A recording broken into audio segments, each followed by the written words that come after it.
We're happy to have Andrea Charise with us here today.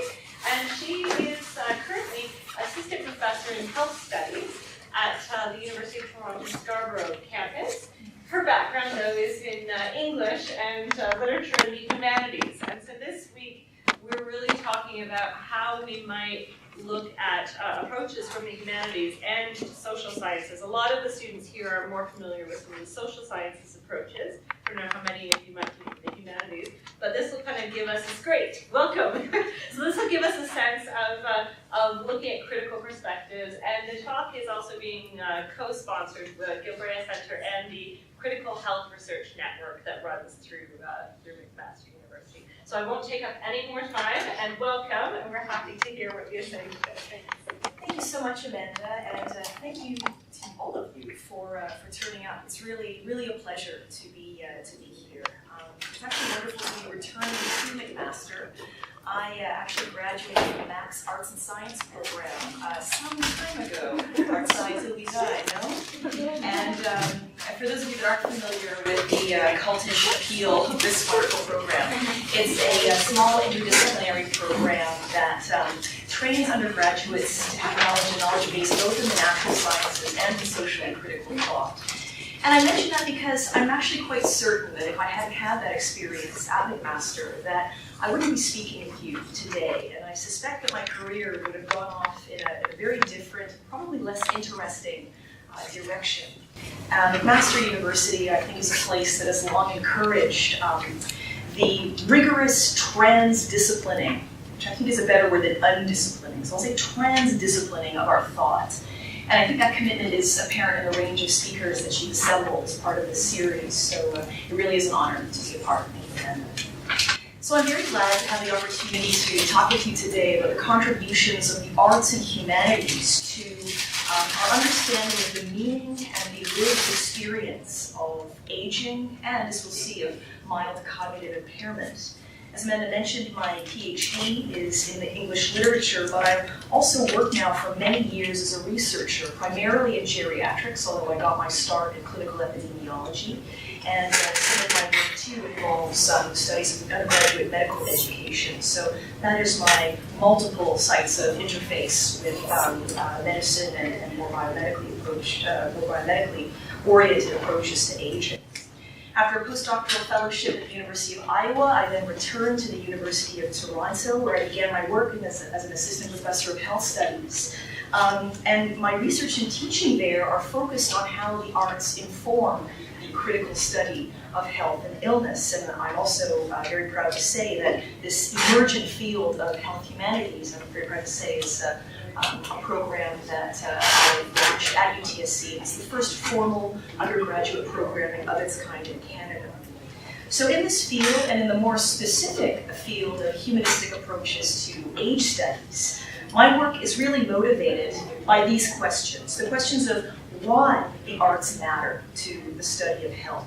What do literature and film and poetry and visual art, just to name a few, what do they not only reflect or teach us about aging, but how do they startle us into remembering our status, not just as patients, but more universally still, as perpetually aging beings. So what I want to present to you today is not just an argument for, but I hope a demonstration of how the arts provide us a way of enhancing our knowledge of aging. And my research looks not only to the present, to more contemporary materials, as we'll see in just a few minutes, but also to the lessons that we can learn from the past as well.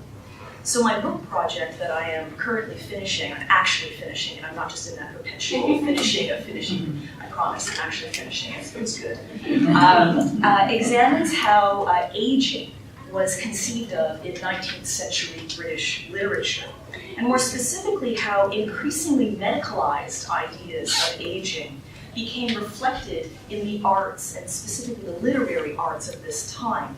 At the same time, and this is a convergence that I find especially interesting, the emergent field of geriatrics itself is drawing from deeply literary conventions in its pursuit of the study of aging. And so each of my chapters tries to trace this interdisciplinary way of thinking about aging and imagining the aging experience, and how those conversations were actually brought to life by the interfacing of these two disciplines. Of course, today we're quite used to thinking of physiological or biological ideas of aging as something quite apart from the ways in which we would understand it through the arts. But this is why I think 19th century British literature is such a good example of how we might reimagine in our own time, bringing together those disciplinary perspectives. And in some ways, you know, when I perhaps because I'm up late at night doing this reading, it often occurs to me that, you know, these very powerful portraits of aging in Western literature,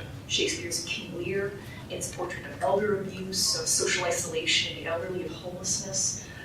It occurs to me that geriatrics is in many ways a literary field of study, long before it was ever a medical specialty.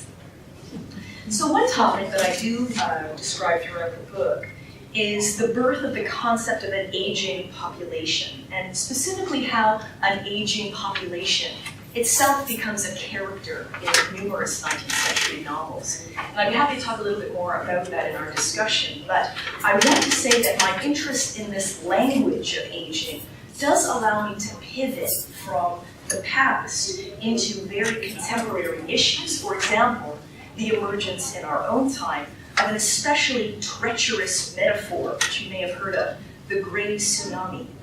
So if you're not familiar with this phrase, over the past decade or so, really like a decade, 15 years, it's come to be used as a sort of shorthand to gesture to the perceived social and economic threats posed by population aging. And the metaphor works by drawing a correspondence between aging baby boomers on the one hand and a catastrophic natural disaster on the other. And this is a striking, as I've argued, a dangerous example of the power of language. And I've talked about this in multiple peer-reviewed, but also public venues, including most recently CBC last fall.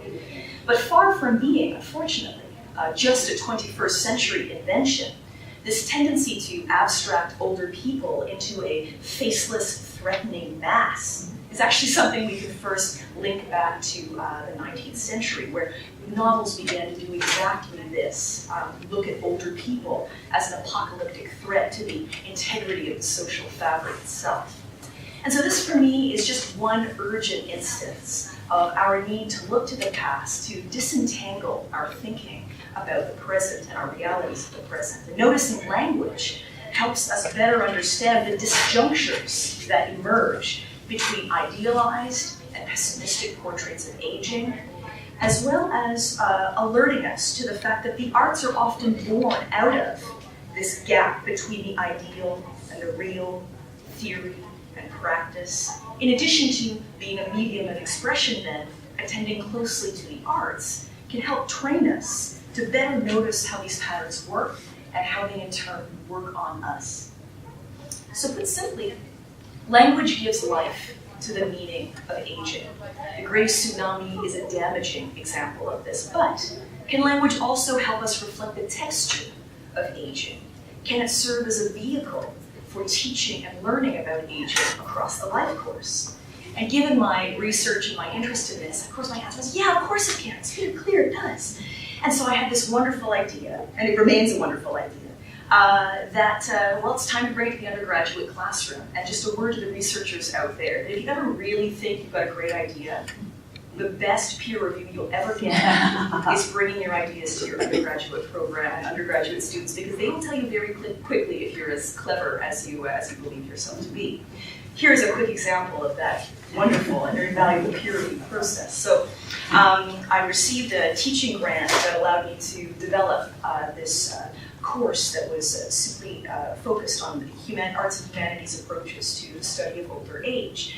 And on the first day, we began by reading the Victorian poet and essayist Matthew Arnold's poem called Growing Old, which begins with this question, it's a rather teacherly question: what is it to grow old? I thought, this is a wonderful chance. I'm going to prompt my students' imaginations. They're going to give me all of this marvelous material, and we'll go off into the sunsets and read Dickens or whatever it is I thought we were going to do. And so the answers that I got didn't inspire that kind of imagination, or didn't satisfy me in the way I had immediately hoped.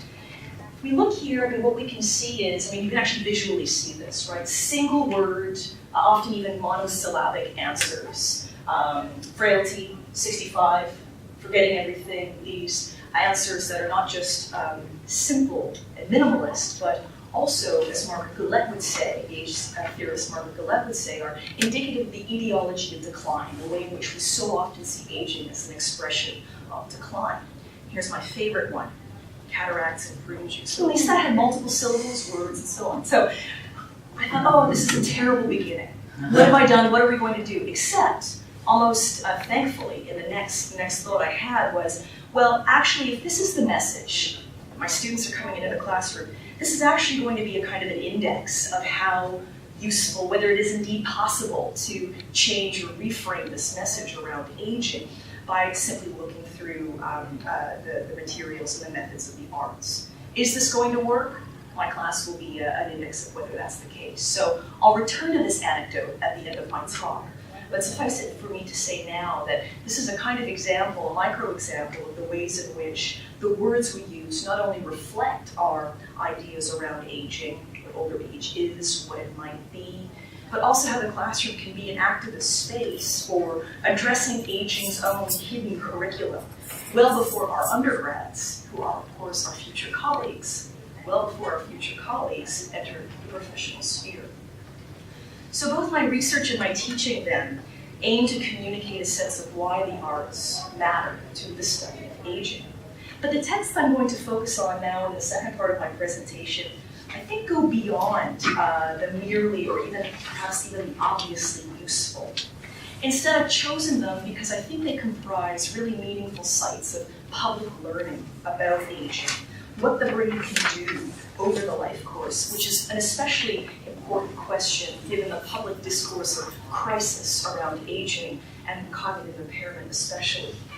Each of the texts I want to go over presents us with a conflict that I see as intrinsic to Western conceptualizations of aging, especially in our own historical moment, which sociologist Stephen Katz and others have called neuroculture. Neuroculture meaning a paradigm in which brain function and neurological capacities are seen as intrinsic, or really the basis of human activity and human selfhood itself. So the conflict that I see worked out in the basis, or in these two texts that I'll share with you today, concerns the real versus the ideal experience of aging. That is, what these two texts show us is how the methods and the materials of the arts present us with ways to draw out the juxtaposition of the real and ideal in ways that aim to provoke imaginative, generative responses to that conflict, in place of dread, in place of fear, in place of tragedy, that is, the usual cues we are given by the narratives of aging that are powered by concepts like the Great Tsunami. So that is my purpose today, and above all, I hope that my presentation can serve as a series of invitations for us to cogitate together, using these artistic representations as a spur to creative thought, and perhaps even enhanced knowledge about aging.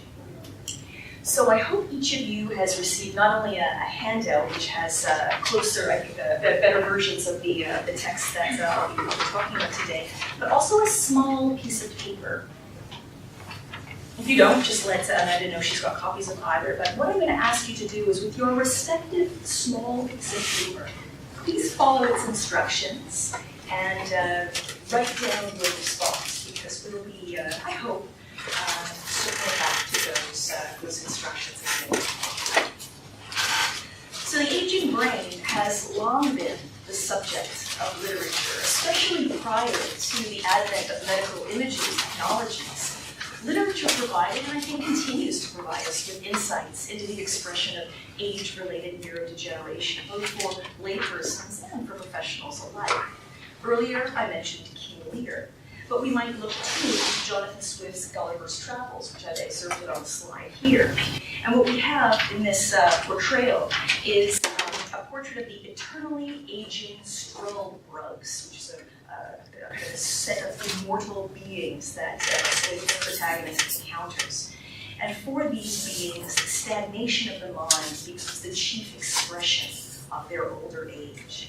Swift chides the Struldbrugs for, quote, being dead to affection.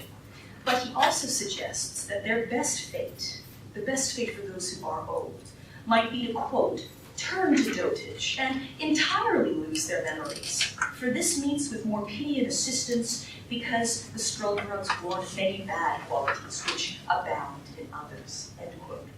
So in other words, Swift encourages the aged to embrace the quiescence of memory loss and this state of life freed from the mental agitation of reflection. And throughout the 19th century, to hop ahead, romp through history, major novelists like George Eliot, like Charles Dickens, Anthony Trollope, wrote themselves well into later life and wrote novels that tended to express episodes of what we would refer to either as aging or as perhaps episodes of age-related neurological change. Precursors, we might say, to the increasingly prevalent dementia genre that we see, I think, growing in our own time. Huge market today for stories of cognitive impairments, and we might spend some of our discussion time discussing why this is the case. What is the relationship to the market for those stories? So today, the neurology of aging has actually found especially fertile expression in poetry. The medical lexicon, even of geriatric neurology itself, makes use of figurative language and metaphor to describe the nervous system. Phrases like the forest of neurons, plaques, tangles, broken pathways, even terms like decline and shutting down are deeply figurative ways of understanding these processes associated with aging. But because the language and the logic of poetry is not necessarily firmly anchored to linear or narrative storytelling techniques, poetry can help illustrate complexities of the aging brain that might not be captured even in other examples of the arts. So I'm going to focus now on one such example, a provocative one, I think, by the physician and poet Rafael Campo. And the poem I'm referring to is the first page of your handout. And I'll introduce it by saying that the mental status room, which is the title of Campo's poem, actually attempts to reveal the poetics of the Folstein test, which is what I have up here on the slide. And this is a screening tool used to screen for cognitive impairment. In the clinical setting, the mini mental status exam, as the Folstein test is also known, involves a 30-point scale scored by asking a patient a prescribed list of questions. What's the year? What's the month? Spell word backwards, count down from 100 by sevens. I'm not sure how well I would fare, certainly on the last one. But for example, there are a few, many others as well. But what Campo's poem does is takes the MMSE as an intertext that inspires his own critical meditation on this act, performance even, of clinical assessment, by turning the standard questions used to screen for neurodegenerative change back onto the poem's speaker and its reader. Campo draws attention to what we might call a life world of cognitive impairment, challenging his readers to imagine the expression of pathological brain aging as a form of creative human expression. So let's read it together. What is the color of the mind? Beneath the cranium, it's pinkish gray with flecks of white mixed in. What is the mind's motif? Depends on what you mean. It's either sex or it's a box, release or pessimism. Remember these three things: ball, sorrow, red. Count backwards from 100 down by sevens. What is the color of the mind? It's said that love can conquer all. Interpret, please. And who's the president? What year is it? The mind is timeless, dizzy, unscrupulous. The mind is sometimes only dimly lit. Just two more silly questions. Can you sing for us? Do you remember those three things? In these 14 lines, we can see split into two parts by this repetition of the question, what is the color of the mind here? And what we have is a kind of pointing up or a calling out of overly rigid biomedical interpretations of the aging mind and brain. The playful answers that the questions of the poem solicits blend or merge the expression of cognitive impairment with the human capacity for imagination. What is the mind's motif? Well, it depends on what you mean. These imaginative reinterpretations of how we might answer such questions. But how this poem takes such a nimble approach to these themes deserves our closer attention. Campo presents us with a conflict. On one hand, the real, unscrupulous, messy unpredictability of fleshy, failing bodies. On the other hand, the ideal respondent, beckoned by the questioner's imperatives to answer, remember, count, interpret. The idealized portrait of aging that the test seeks for begins to break down almost immediately. Is the mind contiguous with the brain as an organ, pinkish gray with flexible light mixed in? Or is the mind something more than the sum of its parts, timely, dizzy, unscrupulous, sometimes only dimly lit? The questions continue. Are we engineered by the call of sex and desire, a Freudian paradigm as we see in line 4? Or is the mind a black box, powered by electrical metaphors and limited by the wiring of genetic predispositions? The questions and the questioners seem to seek one answer above all. What is the presiding force that determines the self? The self that is called upon to answer, who is the president? The poem begins and ends with questions that are never resolved, nor is it ever clear that who these questions are actually directed towards. As we see, the poem does follow a Q&A style. For the first 4 lines, we see a dominant and a respondent voice that's structured in the poem. But whether these actually represent 2 different speakers, or whether it's an internal monologue, an internal dialogue by a particularly sensitive clinician, remains uncertain.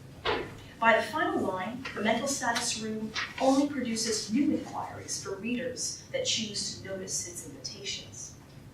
So through this tangled web, the web of questioner and respondent, of the mind and brain, of the literal and the figurative, this poem leads us to ask, how do we, and perhaps how should we, negotiate the real and ideal manifestations of the aging brain? And I think it's meaningful that Campo introduces a variation in his title on the Folstein test, calling it the mental status room and not the mental status exam.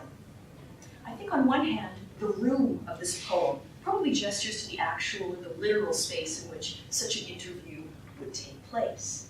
But I think it also gestures to the broader space that is created by dialogue and interaction, those roomy interactions and exchanges that are inevitably foreclosed by examinations or lectures for that matter. I also find it meaningful that room is the etymological root of stanza, the basic unit of Western poetry, of which the sonnet is an especially ideal form.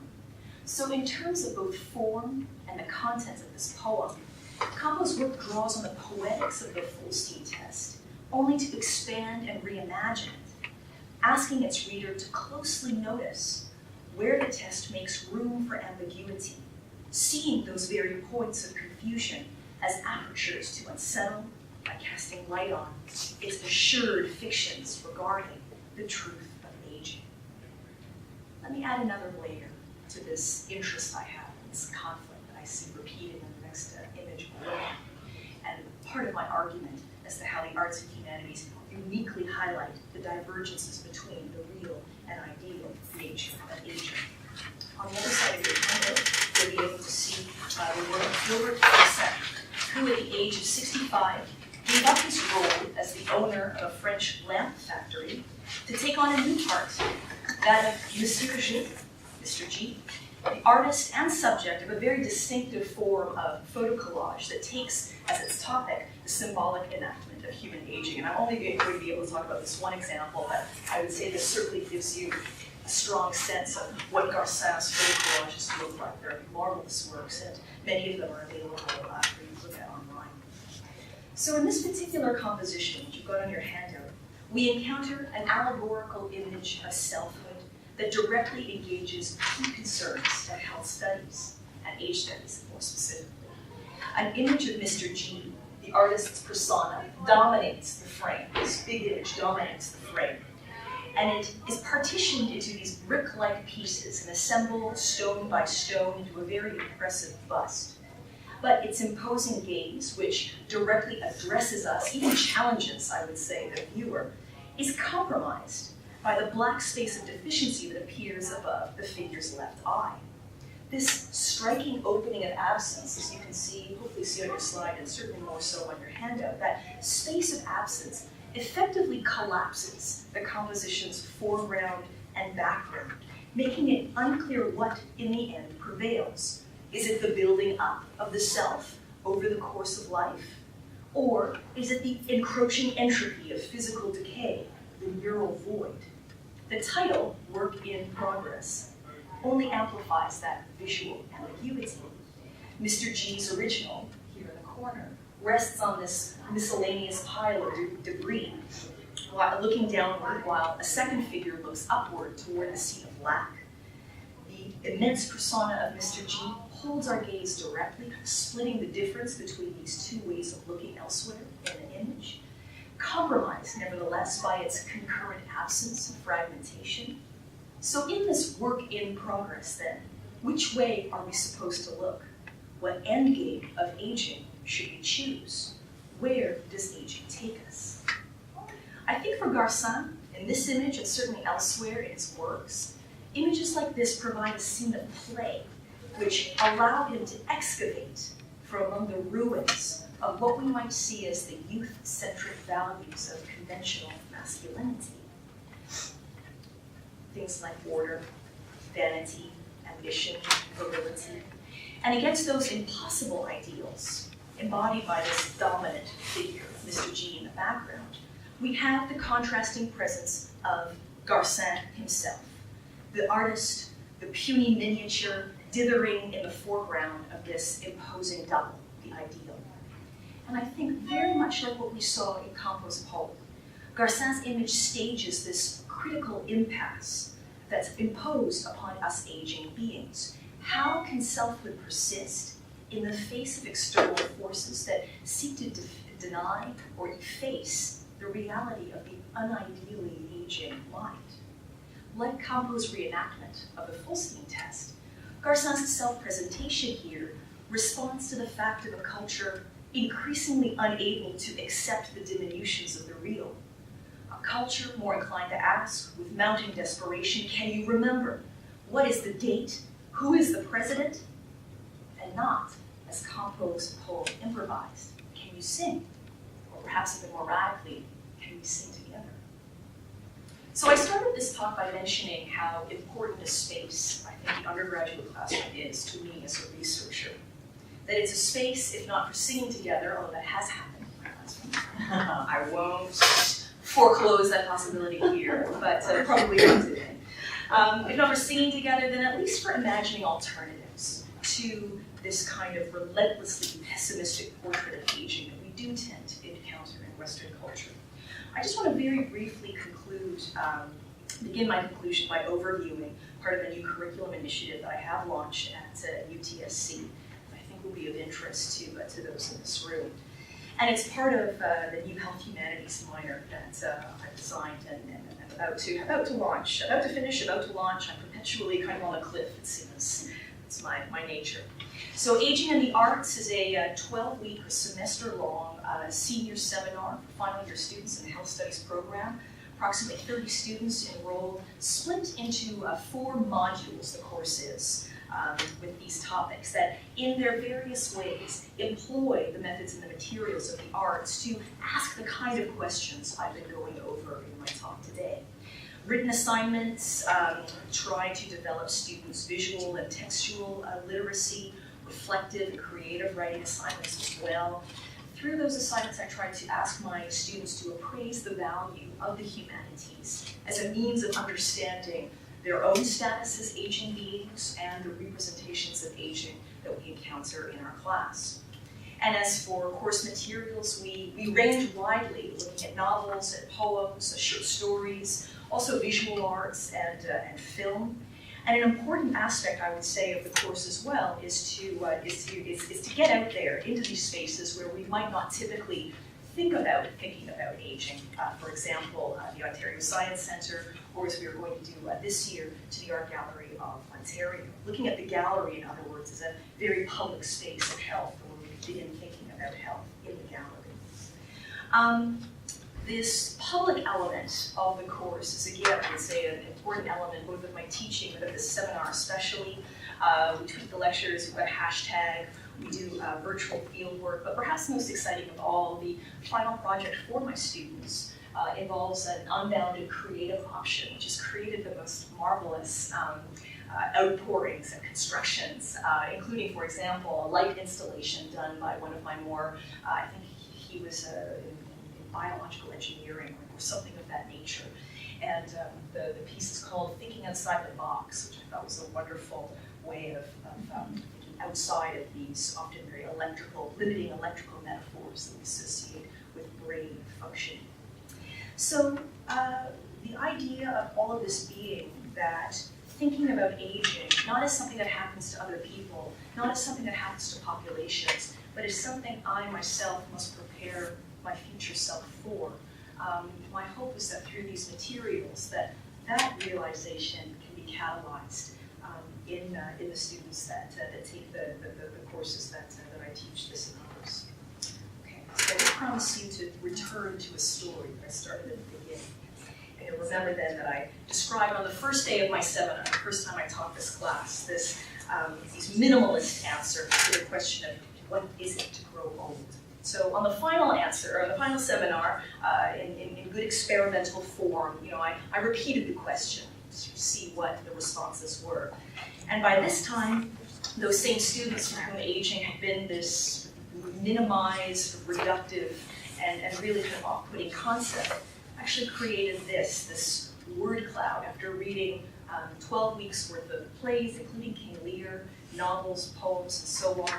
When they were asked to think about and write down what it meant to grow old, generated what I would say were reflections that were far more complex, certainly more intellectually honest, and more inventive than those that we saw on the first day. So where does this leave us? I would say that alongside traditional approaches, life science, social sciences even, these methods that attend to the nature of more broadly generalizable patterns, what we get by attending to the arts and humanities is the enabling and enriching of our knowledge of the deeply individual experience of health and illness. But what's important to note is that although these experiences of aging, particularly, become something that is intensely private and individuated in the arts, these representations can also be distributed along a range of public networks and relationships, be it healthcare, familial relationships, cultural, artistic productions, multiple audiences. So what the arts alert us to, I think, is how the human body, in all of its vulnerability, actually constitutes the site of these many overlapping communities of practice.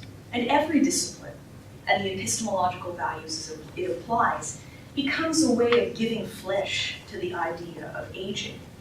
Disciplinary knowledge asks us all, at some point, to suspend our disbelief, to construct a narrative according to the values of one's chosen mode of authority.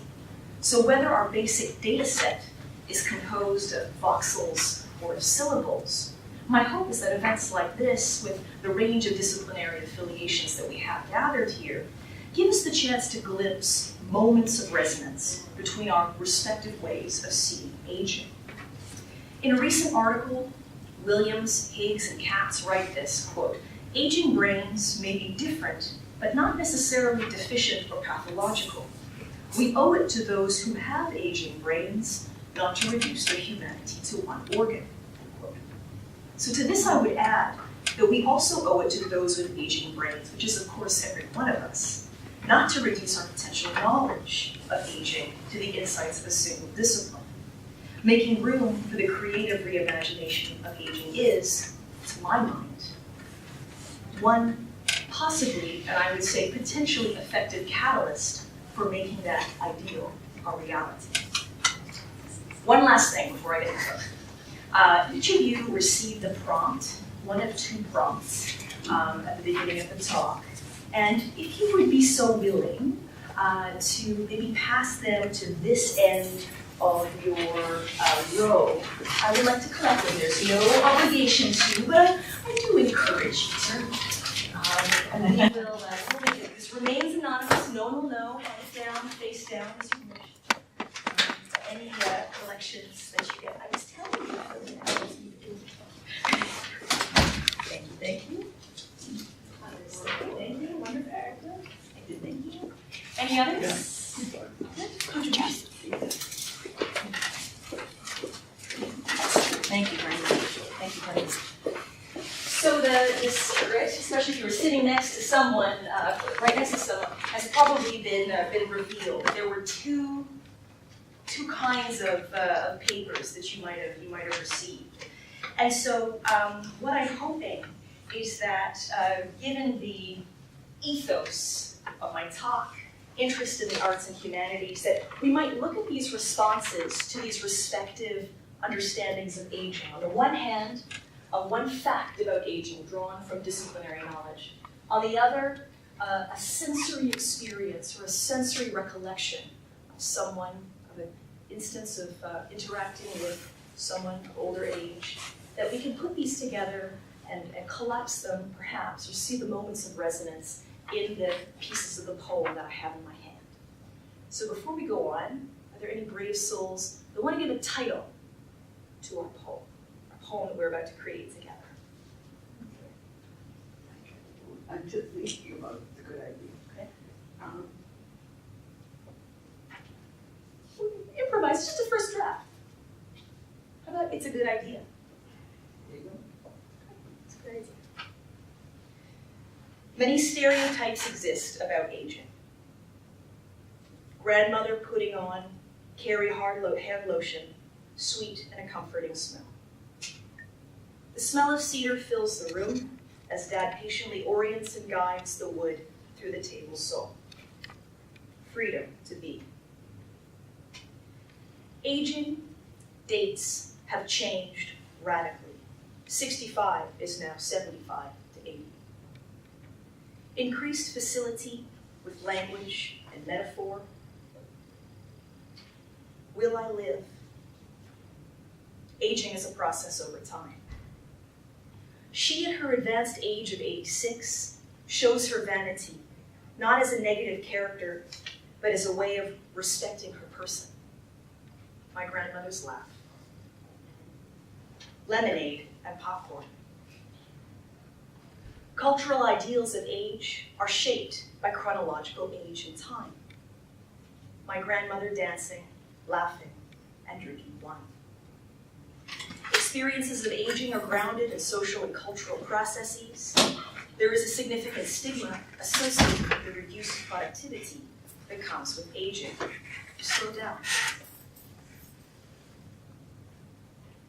Thank you for the draft of It's a Good Idea. Is that what we decided on? Thank you for your bravery in contributing to our collective conclusion to this talk. And I hope that in various ways, one of the things we might talk about is just whether you see or have been able to determine what are these moments of resonance that we might use to speak across our disciplinary divides, either through the arts or how we can begin that conversation. I want to thank you for listening, and I look forward to your comments.